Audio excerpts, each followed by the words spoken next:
ఎప్పటినుంచో హాలిడేస్ ఇచ్చిన తర్వాత బయటకైతే వెళ్దాం అనుకుంటున్నాం. ఫైనల్ అయితే మాకు హాలిడేస్ కూడా ఇచ్చేసారు కాబట్టి బయటకైతే బయలుదేరుతున్నాననమాట. ఇంకా ఏదో మా సిస్టర్ ఉండడం వల్ల ఇంక ఇలా బయటకి కూడా కుదిరిపోతుంది. ఇంకా ప్రసిద్ధిత్య మాల్‌కైతే వెళ్దాం అనుకుంటున్నాం. కొత్తగా కట్టారు కదా!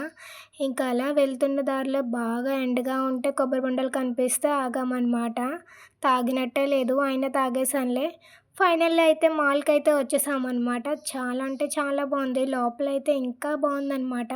ఏసీలో అక్కడే ఉండిపోవాలనిపించింది. అంత బావుందనమాట. వెళ్ళగానే చాలా నచ్చింది నాకైతే. ఫస్ట్ టైం వెళ్ళినప్పుడు ఎక్సైట్‌మెంట్‌గా ఫీల్ అవుతారు కదా ఎవరైనా, అలాగే నేను కూడా ఫీల్ అయ్యాననమాట. అండ్ పిక్స్ అయితే చాలా అంటే చాలా వస్తున్నాయి. అన్నీ లైటింగ్సే కదా! అందుకని చెప్పేసి పిక్స్ కూడా చాలా అంటే చాలా వస్తున్నాయి. పిక్స్ తీసుకోవాలంటే ద బెస్ట్ ప్లేస్ అని చెప్తాను. ఇంకా నాకైతే ఇది మాల్ అయితే చాలా నచ్చేసింది. కాసేపు అక్కడే ఉండాలనిపించింది కానీ ఇంకా ఉండలేక వచ్చేసాము. పైనేమున్నాయి, కిందనేమున్నాయి మొత్తం తిరిగేసామనమాట. పై షాప్‌లో ఎందుకో బట్టలు కనిపిస్తే ఇంకా ఆడవాళ్ళకి బట్టలంటే ముందే వెళ్ళిపోతాం కదా! అందుకే ఏదో చూస్తున్నాననమాట. నెక్స్ట్ వీడియోలో మళ్ళీ కలుద్దాం.